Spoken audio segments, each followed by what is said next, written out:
यसै विषयमा केन्द्रित रहेर आज हामी कुराकानी गर्नेछौँ। कोभिड व्यवस्थापन समिति त्रिवी शिक्षण अस्पतालका प्रमुख हुनुहुन्छ निरज बम। डाक्टर निरज बमलाई समाचारको विशेष कुराकानीमा स्वागत गर्छु। स्वागत छ यहाँलाई। धन्यवाद। नमस्ते। हजुर, अब यो कोरोना भाइरस संक्रमणलाई सुनेको पनि धेरै भइसक्यो, भोगेको पनि धेरै भइसक्यो, बुझेको पनि छौँ, तथापि हामीले बुझ्दै नबुझेको जस्तो परिपाटी सरकारका तर्फबाट पनि भएको छ, सामान्य हामी सर्वसाधारणका तर्फबाट पनि भएको छ। यो कारण के हो? यसको अलिकति हामीले बुझ्न नसकेको कुरा तर फेरि जानिराखेको कुरा, चेतना भएन भन्छन्, चेतना हुँदा हुँदै पनि यो हामीले बुझ्न नसकेको कुरा चाहिँ के भयो? अब एउटा कुरा के हो भने यसमा दुवै पक्षको भनौँ न प्राकृतिक कुराहरू पनि छन्, जस्तो भाइरस परिवर्तन हुँदै आयो, म्युटेसन हुँदै आयो होइन। त्यसले जो स्प्रेड यसले आफ्नो रूप रङ अनेक किसिमले फेरिराखेको छ। यही भाइरसले 2019बाट जुन आयो कोभिड SARS-CoV-2 त्यसले परिवर्तन गर्दा डेल्टा भाइरससम्म आयो, जुन धेरै पटक परिवर्तन गर्यो तर हामीसँग एकदमै सिग्निफिकेन्ट रूपमा आएको डेल्टा भाइरस होइन, जसले धेरैको जनजनको क्षति गरेर गयो हामीबाट दोस्रो वेभमा। तेस्रो वेभमा अब ओमिक्रोन आउँदैछ। अब बिचमा अन्य भाइरसहरू पनि आएका थिए तर अन्यले ध्यान आकृष्ट गर्न सकेनन्, किनभने अहिले एकदमै खतरनाक रूपमा ओमिक्रोन आयो। र अब यसमा चाहिँ प्रकृतिले पनि स्वरूप परिवर्तन गर्दै आयो, भाइरोलोजीले पनि भनौँ होइन। भने अर्कोतिर चाहिँ के हो भने हामीबाट पनि पक्कै पनि जस्तो अब सरकारका तर्फबाट पनि केही कमी कमजोरीहरू रहेका छन्, जस्तो खोपलाई सहज रूपमा आम मानिसमा पहुँचमा पुर्याइएका छैनन्। अझै पनि हामीले उपत्यकाभित्रकै कैयौँ कल कारखानाभित्र सोध्यौँ र इटाभट्टा कारखानाहरूमा कैयौँ ठाउँमा गएर सोधियो भने अझ पनि भ्याक्सिन लगाउन पाएका छैनन् होइन। एउटा कुरा त्यो हो भने अर्कोतिर हाम्रो पनि व्यक्तिगत म भनौँ या हामी या हाम्रो समाजको पनि केही कमजोरीहरू छन्। हामी धेरै कमजोरीहरू छन्, किनभने हामीले यो दसैँ तिहार पछि बिर्स्यौँ नि, फेरि कोरोना दोस्रो वेभ गएको सबै कुरा बिर्स्यौँ। सभा सम्मेलनहरू भए, महाधिवेशनहरू भए, त्यस्तै गरेर बिहा भोज व्रतबन्धहरू 500,000 जनाको भोजहरू पनि हामीले देख्यौँ होइन। त्यसमा लगभग मास्क लगाउने कुराहरू त बिर्सिए मान्छेहरू होइन। र उपत्यकाभन्दा बाहिर गएर आज अहिले पनि यो हेर्ने दर्शकहरूले हेरिराख्नु भएको छ, उहाँहरूले पनि विचार गर्नुभयो भने उहाँहरूकै सहरमा बजारमा जानुभयो भने आज मास्क लगाउने चलन छैन होइन। सामाजिक दूरीका कुराहरू नै छोडौँ, त्यस्तै गरेर सरसफाइ गरिएन। त्यो सबैभन्दा बलियो अस्त्र त यो हामी प्रमाणित अस्त्र के हो भने जनस्वास्थ्यका मापदण्ड होइन। र अर्को खोप त सरकारको पाटो भयो, तर हामीले गर्न सक्ने कुराहरू पनि गरेनौँ। किनभने अहिले हामी यही सहरमा जाउँ होइन, सार्वजनिक यातायातहरूमा हेरौँ, कहीँ पनि छैन जनस्वास्थ्यका मापदण्ड अनिवार्य रूपले पालना गरिएको। त्यो कारणले गर्दाखेरि पनि हामी यो परिस्थितिमा अर्थात् तेस्रो लहरको मुखमा आइपुगेको जस्तो। भनेपछि तेस्रो लहर सुरु भएकै हो अब यो मैले के भन्छु भने यो त आयातित हो होइन। यो चाइनाबाट सुरु भयो, चीनबाट वुहानबाट सुरु भएर युरोपका विभिन्न देशहरूमा यसले निकै धनजनको क्षति गर्यो, पोहोर परार। त्यसपछि यो अमेरिका, अस्ट्रेलिया लगायत, त्यसपछि खाडी क्षेत्रमा, त्यसपछि भारतबाट प्रवेश गरेको हो नेपालमा। दोस्रो वेभमा पनि त्यही भएको थियो। पोर्साल फागुन चैतबाट केसहरू बढ्न थाले र वैशाखको पहिलो हप्ताबाट त यसले आतङ्क नै मच्चायो। भनेपछि अहिले पनि त्यही हुँदैछ, किनभने हामीले बाहिर हेर्नुपर्छ होइन। भारतमा अहिले 1.5 लाख 2 लाख पोजिटिभ रेटहरू आइसकेपछि जस्तो डेल्टाभन्दा यो कैयौँ दर सङ्क्रामक छ होइन। तर खतरनाक नहुन सक्छ भन्ने मानेमा के हुन्छ भने सङ्ख्या धेरै बढ्यो भने त खतरनाक हुन सक्दैन, खतरनाक छैन, अलिकति सफ्ट छ भनेको भएर चाहिँ आम जनमानसमा यसले केही हुन सक्दैन भन्ने खालको विचार आएको हो कि के हो यो? तर के हुन्छ भने सङ्ख्या बढ्दै जाँदाखेरि त ज्येष्ठ नागरिक, दीर्घरोगीहरू, बालबालिकाहरूलाई त अवश्य नै, जस्तो पहिला चाहिँ कति थिए भन्दाखेरि भारतमा 50,000 हुन्थे, 40,000 हुन्थे होइन। तिनीहरूबाट भर्नाको सङ्ख्या र 1.5-2 लाख 3 लाख पुगेपछि त भर्नाको सङ्ख्या त उही नै आउँछ होइन। प्रतिशत त त्यही नै भयो भने सङ्ख्या उतै नै आउँछ। त्यसैले गर्दाखेरि केही दिनमा यसले निकै सङ्ख्या बढेर अस्पताल भर्ना हुनेको सङ्ख्या त बढ्छ नै पक्कै पनि। किनभने हामीले आजै एउटा ठाउँको शिक्षण अस्पतालमा जहाँ नेपालभरिका बिरामी आउँछन् त्यहीँकै हेर्ने हो भने 2-3 दिनदेखि भर्नाको दर गति बढिसकेको छ होइन। र प्राइभेट हस्पिटलहरूमा पनि अहिले कोभिडका बिरामीहरू भर्ना हुन सुरु भइसकेका छन्। तसर्थ अलि ढिलो हुनसक्छ तर चाहिँ यसले सङ्ख्या चाहिँ निकै नै बढाउँछ जस्तो मलाई लाग्छ, अस्पताल भर्ना हुनेको सङ्ख्या। नेपालको परिप्रेक्ष्यमा कुरा गर्दा डाक्टर साहब, जस्तै अब सङ्ख्या बढ्यो भने नै हामीलाई त आपत परिहाल्छ, फेरि अस्पताल जान सक्दैनौँ, घरमा त्यसको कुनै सुरक्षाको मापदण्ड पुरा गर्न बस्न सक्ने अवस्था पनि हुँदैन होइन। काठमाडौँ उपत्यकाको कुरा गर्ने हो भनेदेखि त यो अक्सिजनको मात्रै कमी भइदियो भनेदेखि बिरामीलाई अरू कुनै प्रब्लम भएन र अक्सिजनको मात्रै प्रब्लम भयो भने पनि हामी घरमा बसेर त अक्सिजन लिन सक्ने अवस्थाको छैनौँ फेरि पनि। भनेपछि हामी चुनौतीपूर्ण अवस्थामा छौँ र हेलचक्राइ गरिरहेका छौँ। अवश्य पनि, किनभने कुनै पनि यो रेस्पिरेटरी भाइरस हो, श्वास प्रश्वासबाट सर्ने भाइरस हो होइन। यसले पक्कै पनि ओमिक्रोन होस् चाहे डेल्टा होस् चाहे अल्फा बिटा अरू कुनै पनि भाइरसहरू, रेस्पिरेटरी भाइरसहरू सम्पूर्णले फोक्सो श्वास नलीबाट गएर फोक्सोमै असर गर्ने हो। न्युमोनिया यिनीहरूको प्रकृति नै हो। न्युमोनिया त यसले जुनसुकै लक्षणबाट आए पनि, कसैको घाँटी खसखस होस् या चाहिँ स्वाद र गन्ध हराओस् होइन, तर खोकी लाग्न सुरु भएपछि फोक्सोमा असर गर्छ नै र अक्सिजन त चाहिन्छ नै पक्कै पनि। र दोस्रो वेभमा जसरी हामी चुक्यौँ नि, किनभने अक्सिजन नहुँदा धेरै मान्छेको मृत्यु भयो, बचाउन सकिन्थ्यो। त्यस्तो अवस्था अहिले त नेपाल सरकारले केही चाहिँ संरचनाहरू तयार गर्यो, अक्सिजनको व्यवस्था गरियो, तर दोस्रो वेभ जस्तै फेरि त्योभन्दा बढ्न थाल्यो भने त फेरि संरचना, यो स्वास्थ्य संरचनाले धान्नै सक्दैन। अब यो सङ्क्रमित त्यस पछाडि पछिल्लो अवस्था यो 4-5 दिन पछाडि हेर्ने हो भने फेरि पनि हामी भयावहतर्फ जाँदै नै छौँ। यो सरकारले पनि अलिकति बैठक बस्ने अब के तयारी गर्न सकिन्छ भनेर हामी लागिरहेका छौँ भनेर भनिरहेको छ स्वास्थ्य मन्त्रालय लगायतले। तर ओमिक्रोन जसरी फैलिरहेको छ, विश्वको आँकडालाई हेर्ने हो भने नेपालमा अब त्यो अवस्था छैन, तर सुरुवात त भइसक्यो भनेर भनिएको छ। खोप पनि महामारी रोक्नका लागि त्यति धेरै फलदायी भएन भन्ने खालको जुन मान्छेहरूको भनाइ छ, त्यो चरितार्थ भएको हो पछिल्लो समय हेर्ने हो भने, किनकि खोप लगाउनेको सङ्ख्या बढ्दैछ, भाइरस पनि फेरि बढ्दै नै छ। अवश्य पनि यो स्वरूप परिवर्तन गरेर आएको छ र खोप प्रभावकारी भएन भन्ने समय त आइसकेको छैन, अझै पनि हामी हेर्दैछौँ, अध्ययनहरू चल्दैछन्।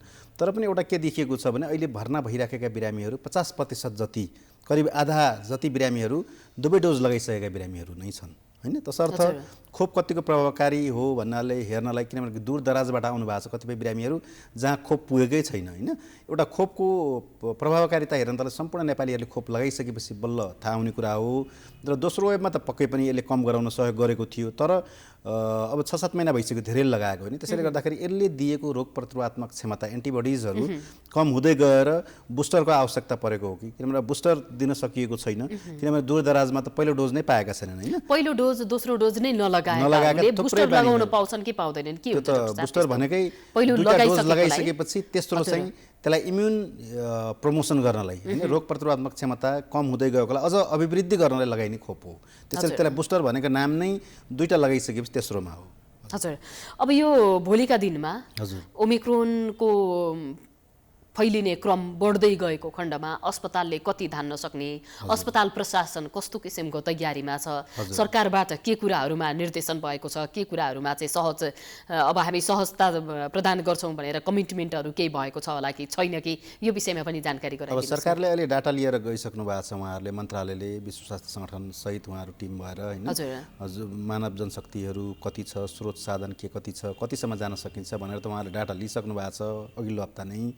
अब तयारीको सम्बन्धमा अक्सिजन प्लान्टहरू त उहाँहरूले धेरै अस्पतालहरूलाई प्रोभाइड पनि गर्नुभएको छ र शिक्षण अस्पताल लगायत धेरै अस्पतालहरूमा अहिले कैयौँ सरकारी अस्पतालमा त लिक्विड अक्सिजन प्लान्ट पनि जोडिएको छ, किनभने टड्कारो रूपमा अक्सिजनको अभाव खड्किएको थियो भन्दा पहिला, त्यो नहोस् भनेर। र अब शैय्याहरू त के छ भने अस्थायी संरचना बनाइएका हुन्, तिनीहरूलाई फेरि पनि खडा गर्न सकिन्छ, तर कतिसम्म गर्ने भन्ने कुरा चाहिँ अब आउने दिनहरू नै देखाउँछ होइन, कति बढ्छ। हजुर, अब यो कोभिड बढ्ने अनि त्यसपछि त्यसले पार्ने प्रभाव छँदैछ, हामीले सावधानी पनि अपनाउनुपर्छ। अर्को कुरा, जस्तै चैत वैशाखमा डेल्टा फैलिएको थियो, त्यसले त्यो गर्मी महिना थियो, श्वास प्रश्वासका बिरामीहरूलाई गर्मीमा त्यति धेरै सतर्कता अपनाउनु पर्दैन भनिन्छ। अब जाडो महिनामा त यसै पनि गाह्रो हुन्छ, त्यसमाथि निमोनिया भएका, अघिल्लो वर्ष कोभिड भएकाहरूलाई पनि फेरि ओमिक्रोन हुन सक्ने अथवा फेरि कोभिड हुन सक्ने सम्भावना पनि रहने भयो। यसले चाहिँ कोभिड भइसकेका, अझ भन्नुपर्दा यो चिसोको मौसममा फेरि पनि कोभिड भएकाहरूलाई चाहिँ के कस्तो बढी सावधानी अपनाउनु पर्ने हुन्छ? अब एउटा कुरा त जनस्वास्थ्यका मापदण्ड अनिवार्य रूपमा पालना गर्ने नै हो, यसको मूल मन्त्र त होइन। तर पनि अहिले भदौमै कोभिड भएर सन्चो भएर फर्केकाहरू फेरि कोभिड भएर आउनु पनि भएको छ होइन, 2-3 महिनामै पनि आउनु भएको छ अहिले, 3-4 महिनामा। र पोजिटिभ देखिएको कतिपय बिरामीहरू आइराख्नु भएको छ, मलाई 3-4 महिना पहिला पोजिटिभ देखियो, त्यो फेरि पोजिटिभ देखियो भनेर, किनभने धेरै मान्छे त्रसित छन् र अलिकति रुगाखोकी खोकी लाग्ने बित्तिकै गएर उहाँहरू परीक्षण गराइहाल्नुहुन्छ। 4-5 महिनामै पोजिटिभ आएका घटनाहरू छन्। तर पनि जो पोर सेकेन्ड वेभमा, दोस्रो वेभमा अक्सिजनको सहायतामा अस्पतालबाट उपचार गराएर घर फर्किनु भयो। अक्सिजन चाहिने भन्दाखेरि त न्युमोनिया भएको थियो पक्कै पनि, तर केही दागहरू हुन्छन्, फाइब्रोसिसहरू होइन, ब्रोन्काइटिसहरू, र त्यस्तो बिरामीमा फेरि कोभिड भयो भने फोक्सो त अलरेडी कमजोर भइसकेको छ, क्षमता कमजोर भएको छ, कतिपय त अक्सिजनमा हुनुहुन्छ, र उहाँहरूलाई चाहिँ मलाई लाग्छ गाह्रो हुन्छ होला। किनभने अहिले हामी ओमिक्रोनको महामारीमा फेरि अस्पतालमा भर्ना हुने दरहरूको एकदमै महामारीमा त पुगिसकेका छैनौँ। तर त्यस्तो परिस्थिति आयो भने पक्कै पनि स्वस्थ व्यक्तिभन्दा त्यो किनभने दीर्घरोगी नै हुनुभयो उहाँहरूलाई गाह्रो चाहिँ पक्कै हुन्छ। अब सरकारले स्वास्थ्य क्षेत्रमा यो 3 वर्षमा जति परिवर्तन गर्यो, कति ठाउँमा हस्पिटलहरू बनायो, आफ्नो ठाउँबाट गर्ने कुराहरू गरिरहेको छ भनिरहेको छ। तथापि कोभिडका लागि भनेर सरकारले यो विषयमा, यो कुराहरूमा, यो पूर्वाधारमा चाहिँ काम गरिदिएको भएदेखि अहिले यो कोभिड व्यवस्थापनमा अस्पतालले दिन सक्ने सेवा सुविधाहरू दिन सक्थ्यो भनेर तपाईँहरूलाई लागेको र सरकारले गर्न नसकेका कुराहरू चाहिँ के छन्? अब सरकारले गर्न नसकेका कुराहरू भन्ने हो भने त जस्तो अब सरकारी अस्पतालहरूलाई उहाँहरूले अनुदान रकम उपलब्ध गराउने हैन, निःशुल्क उपलब्ध गराउने भन्दै पनि रोकिएको कुराहरू थाहा भएको छ। पैसा बजेटहरू निकासा नभएको यी कुराहरू त सरकारी अब सधैँ भइ नै राख्छन्। तथापि अहिले सरकारले दोस्रो वेभपछि चाहिँ उहाँहरूले स्रोतहरू, साधनहरू उपलब्ध गराउनु भएको थियो। त्यो चाहिँ उपलब्ध निरन्तरता गरेको भए सजिलो हुन्थ्यो। जस्तो शिक्षण अस्पतालमा पनि आइसियु बेडहरू अहिले 60-65वटा एसडियु मोनिटरिङ बेडहरू थपिए होइन, तिनीहरू पनि एउटा विकासै भएको हो। हामीले नन कोभिड बनाएका छौँ तिनीहरूलाई, अहिले जनरल पेसेन्टहरू राखेको छौँ। तर भोलि परेको खण्डमा ती आइसियु र एसडियु बेडहरू पनि कोभिडमै परिवर्तन हुन्छन् र जनरल बेडहरू पनि होइन। त्यसैले गर्दा संरचनाहरू भएका छन्, तर ढिलासुस्ती चाहिँ पक्कै पनि छ। किनभने नेपालमा के छ भने जब समय आउँछ त्यस बेला मात्र तयारी सुरु गरिन्छ होइन। पहिल्यैदेखि यो दीर्घकालीन रूपमा विकासको रूपमा गरिँदैन। जस्तो अब हामीले देखेका छौँ विदेशमा होइन, ठुल्ठुला अस्पतालहरू बनाइए तिनीहरूलाई चाहिँ अहिलेसम्म उनीहरूले तयारी अवस्थामै राखेका छन्। किनभने प्रक्षेपण वैज्ञानिकले गरेको सत्य नै भइराखेको छ अहिलेसम्म। विश्व स्वास्थ्य सङ्गठन लगायतले उहाँहरूले फेरि वेभहरू आउन सक्ने चेतावनी दिइराख्नु भएकै छ। तसर्थ बिचमा चाहिँ सुतेर बसिएकै हो कि किनभने राजनीतिक इच्छा शक्तिहरू अन्यतिर ध्यान मोडियो होइन। त्यो कारणले गर्दाखेरि पर्याप्त मात्रामा त भएको छ भन्न सकिँदैन। किनभने जिल्ला अस्पतालहरू, अञ्चल अस्पतालहरूमा पनि आइसियु विकास गर्ने, अक्सिजन प्लान्टहरूको विकास गर्ने भन्ने कुरा गरिएको थियो। बिचमा ढिलो भयो, बिचमा सुस्ती भएको हो। तर पनि अझ पनि समय छ। अब तदारुकताका साथ लाग्नुपर्छ। नेपाल सरकार लगायत विभिन्न सङ्घीय सरकारहरू, प्रदेश सरकारहरू चाहिँ लाग्नुपर्छ। पक्कै पनि समय आइसकेको छ। अब पछि अलिकति ढिलो भयो भने फेरि हामीले दोस्रो वेभको जस्तै जनधनको क्षति बिहोर्नुपर्ने अवस्था चाहिँ आउन सक्छ। अब पहिलो कोरोना सङ्क्रमण जब नेपालमा आएको थियो त्यति बेला खानपानका कुरा, आयुर्वेदिक कुराहरू हाम्रो घरमा प्रयोग गर्ने, हामीले के प्रयोग गर्ने के नगर्ने भन्ने कुराहरू पनि एकदमै धेरै मात्रामा प्रचार हुन्थ्यो। त्यो अनुसार हरेक घरमा त्यही अनुसारको खानपान तयारी पनि गरिन्थ्यो। त्यो कुराले इफेक्ट गर्छ कि गर्दैन? यो सकारात्मक रूपमा कुरा गर्ने हो भने ती विषयवस्तु अहिले चाहिँ कसरी हेरिएको छ, कसरी लिन सकिन्छ? अब यो आयुर्वेदिक पद्धति, घरेलु उपचारहरू हुन् होइन। अब यिनीहरूले नराम्रो गरेको त म भन्दैन, अर्थात् त्यो छैन। तर पनि अब राम्रो गर्छ भनेर मेडिकल साइन्सको विद्यार्थीको नाताले मैले के भन्नुपर्छ भने हामीले कुनै पनि अनुसन्धानबाट प्राप्त भएका र प्रमाणित भएका कुराहरूलाई बोल्ने हो होइन, सिफारिस गर्ने हो। तसर्थ अब यो घरेलु पद्धतिहरू पहिले परापूर्व कालदेखि नै हाम्रो समाजमा चल्दै आएका छन्। तिनीहरूले फाइदा अप्रत्यक्ष रूपमा त गरेकै हुन्छन्। जस्तो बेसार पानीको कुराहरू हो जसले एन्टिमाइक्रोबियलको काम गर्छ होला होइन। त्यस्तै गरेर अन्य आयुर्वेदिक औषधिहरू, हर्रोको कुराहरू भयो, त्यस्तै गरेर यो विभिन्न औषधिहरू दिइयो। त्यसले नराम्रो त गरेको छैन, तर पनि अब फाइदा गर्यो भनेर प्रमाणित चाहिँ अनुसन्धानहरू यथार्थ मात्रामा, पर्याप्त मात्रामा नभएको जस्तो मलाई लाग्छ। त्यसैले गर्दाखेरि अब चिकित्सा विज्ञानको विद्यार्थीको नाताले मैले के भन्न सक्छु भने हामीले चाहिँ प्रमाणित भएको अनुसन्धानबाट त्यस्ता कुराहरू चाहिँ बोल्दा, सिफारिस गर्दा चाहिँ सजिलो हुन्छ जस्तो लाग्छ। एकदम सर्वसाधारणले कोरोना भाइरस सङ्क्रमणको यो चिन्ता कहिलेबाट सकिन्छ होला भनेर, तर हामीले देखिरहँदाखेरि अब यो स्वरूप परिवर्तन गर्दै तेस्रो लहरसम्म हामीले प्राप्त गरिरहेका छौँ। यो निमित्यान्न भएर जान सक्ने अवस्था चाहिँ हुँदैन डाक्टर साहब? अब यो त सम्भावना निकै गाह्रो छ यसलाई प्रक्षेपण आकलन गर्न पनि होइन। किनभने स्पेनिस फ्लू 100 वर्ष अगाडि फैलिएको छ। त्यसले मिलियन्स अफ पिपल भनौँ न, करोडौँ व्यक्तिहरूको ज्यान पनि गएको हामीसँग इतिहास छ र धेरै वर्षसम्म चलेको थियो। त्यस्तै गरेर यो भाइरस हो, जस्तो इन्फ्लुएन्जा पनि सुरुमा धेरै महामारी फैलाएको र अहिले स्वरूप परिवर्तन हुँदै कमजोर भएर गयो। त्यस्तै गरेर यो भाइरस पनि यसको नियम के छ भने केही समयपछि यसले स्वरूप परिवर्तन गरेर कमजोर भएर त जान्छ, तर कहिले जान्छ यो चाहिँ उत्तर दिन बडा गाह्रो छ। र अर्को कुरा चाहिँ यसको लागि अब चिकित्सा विज्ञानले के गर्ने हो त भन्दाखेरि हर्ड इम्युनिटी होइन, खोप लगाउने र पर्याप्त खोप लगाएर यसको विरुद्धमा हर्ड इम्युनिटी, समूहकै इम्युनिटी, पुरा समाज नै इम्युन बनाएपछि मात्रै जान्छ। कि त त्यो हुनु पर्यो, हामी आफै चाहिँ बलियो हुनु पर्यो एक्ज्याक्टली, कि अब तपाईँको यो इम्युन पावर, हर्ड इम्युनिटी भन्छौँ, त्यो हुनु पर्यो। त्यो गएपछि मात्रै जान्छ। अन्यथा चाहिँ अब कति वर्षमा कतिवटा वेभ हामीले फेस गर्नुपर्ने त्यो चाहिँ थाहा छैन। यो कोरोना भाइरसभन्दा अगाडि आएका जति पनि इन्फ्लुएन्जाहरू छन् त्यसको परिवर्तित स्वरूप आइरह्यो भनेर जनताले त्यो बुझेका छैनन्, जानेका छैनन्, अथवा त्यो कतिसम्म आयो गयो, हामीले के नामाकरण गऱ्यौँ भन्ने कुराहरू। तर कोभिडको यसरी बारम्बार रूप परिवर्तन भएर आइरहनुको पछाडिको कारण चाहिँ के हुनसक्छ? अब यो भाइरसमा त परिवर्तन हुन्छ नै होइन, यसले म्युटेसन हुँदै यसले स्वरूप परिवर्तन गर्छ नै। तर कहिलेसम्म गर्छ, कुनै कुनै स्वरूप परिवर्तन अहिले पटक पनि धेरै पटक भइसके। अहिले कतिपय अननोटिस भन्छौँ हामी होइन, सूचनामा आएनन् अर्थात् चाहिँ कसैले ख्याल गरेन, किनभने लक्षण देखाएन अर्थात् चाहिँ यसरी स्प्रेड भएन। बिचमा पनि पक्कै पनि त्यो WHO को टेक्निकल एडभाइजरी ग्रुप छ, उहाँहरूले पिकअप गर्नुभयो होला होइन, आइसोलेट गर्नुभयो होला। तर उहाँहरूले इन्फर्मेसनमा ल्याउनु भएन, किनभने खतरनाक थिएनन्। जब जब खतरनाक स्वरूप देखिन्छ नि त्यसपछि मात्रै उहाँहरूले अनाउन्स गर्नुहुन्छ र यो तयारीको अवस्था संसारका राष्ट्रका स्वास्थ्य संरचनाहरूलाई दिनुहुन्छ, थाहा पाउँछौँ। त्यसैले गर्दा हामीले डेल्टा र यो मात्रै होइन, अहिलेको ओमिक्रोन मात्रै नोटिसमा, तर बिचमा धेरै परिवर्तन भयो होलान्। र अब ओमिक्रोन पनि आउँछ अनि जान्छ, परिवर्तन गर्यो भने योभन्दा बलियो पनि आउन सक्छ, कमजोर भएर पनि जान सक्छ। भाइरोलोजीको नियम हो यो।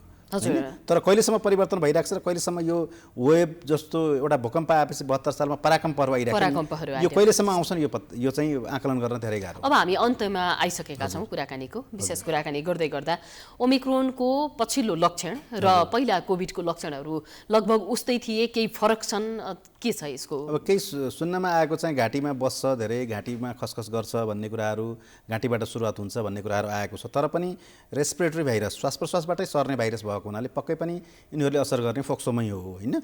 तसर्थ अहिले हामीले यो जिन सिक्वेन्सिङ जुन चाहिँ नेपालको अहिले टेकुमा मात्रै हुने गरेको छ, एस जिन हेर्ने, त्यसैले गर्दाखेरि अहिले हामीले ओमिक्रोन हो या चाहिँ यो डेल्टा भाइरस हो भन्ने कुराहरूतिर गएका छैनौँ, किनभने उपचारको पद्धति लगभग उस्तै छ, लक्षण र अक्सिजन चाहिने पनि उस्तै भएको हुनाले खासै त्यसमा ध्यान दिइएको छैन। अस्पतालमा भर्ना गर्ने, अक्सिजन सप्लाई, अक्सिजनमा राख्ने अर्थात् चाहिँ एन्टिभाइरलले सहयोग गर्छ भने एन्टिभाइरल चलाउने, स्टेरोइड चलाउने, यी कामहरू नै भइराखेका छन्। कतिपय दीर्घरोगी जुन एलर्जीका रोगीहरू हुन्छन् उनीहरूलाई चाहिँ डक्टरले नै, एलर्जीका डक्टरहरूले नै तपाईँले कोभिडको खोप लगाउनु हुँदैन भनेर खोप नलगाएका पनि धेरै भेटेका छौँ। यो कति सत्य हो, कति असत्य हो, यो के हुन्छ यसमा चाहिँ clearly CDC, America centre for disease control and prevention भन्छौँ, अमेरिकामा भएको संस्था, यसले चाहिँ संसारलाई गाइडलाइन दिने हो। यसमा क्लियरली के लेखेको छ भने यदि कुनै भ्याक्सिन लगाउँदा पहिला एलर्जी, सिभियर एलर्जिक रियाक्सन भएको छ भने मात्रै नलगाउने, नभए अरू कसैलाई रोक्नु पर्दैन यो, किनभने एलर्जी भइराख्ने अर्थात् दीर्घकालका श्वास प्रश्वासको रोगीहरूलाई त झन् उपयोगी छ। त्यसैले गर्दाखेरि सरकारले नै भनेको छ ज्येष्ठ नागरिकलाई प्राथमिकता दिइयो, त्यसपछि दीर्घकालका रोगीहरूलाई कागज डकुमेन्ट ल्याएर हामी सबैलाई दिने भनेर डिजिजमा उहाँहरूले नियम बनाउनु भयो। त्यसैले गर्दा कुनै पनि खालका रोगीहरूलाई, विशेष गरी दीर्घ रोगीलाई रोक्नु चाहिँ हुँदैन, सबैलाई सिफारिस गर्नुपर्छ।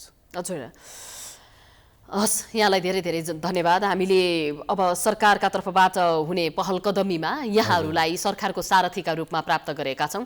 कोभिड व्यवस्थापनमा यहाँहरूको भूमिका अतुलनीय छ, यो भूमिका अझै प्रभावकारी हुँदै जाओस् भन्ने हाम्रो शुभकामना पनि छ। धन्यवाद। धन्यवाद। दर्शकवृन्द, हामीले आज कुराकानी गऱ्यौँ कोरोना भाइरस संक्रमणको पछिल्लो अवस्था र यसबाट हुन सक्ने सावधानी हामीले कसरी अपनाउन सक्छौँ भन्ने सन्दर्भमा केन्द्रित रहेर सरकारले औपचारिक रूपमा भन्न सकेको छैन तेस्रो लहर सुरु भयो भनेर, तर अस्पतालहरूको भिडभाडलाई हेर्ने हो भने कोरोना भाइरसको संक्रमणको पछिल्लो अवस्था बढ्दै गएको देखिएको छ। ओमिक्रोनले बढी असर गर्ने नभई यो धेरै फैलने कारणहरू के हुन सक्छन् र यसले पछिल्लो अवस्थामा कस्तो किसिमको परिस्थिति सृजना गर्न सक्छ हामी यदि यस्तै किसिमको असावधानी रहन थाल्यौँ भने भन्ने खालका प्रश्नहरू पनि उब्जाएका छौँ। कोरोना भाइरस संक्रमणको अवस्थाबाट हामी आफैले आफूलाई जोगाउने हो, आफन्तलाई जोगाउने हो, यसमा अलिकति भए पनि संयमता अपनाउन जरुरी छ। समाचारको सिलसिला जारी छ, हामी विश्रामपछि आउँछौँ। गर्भैदेखि बलियो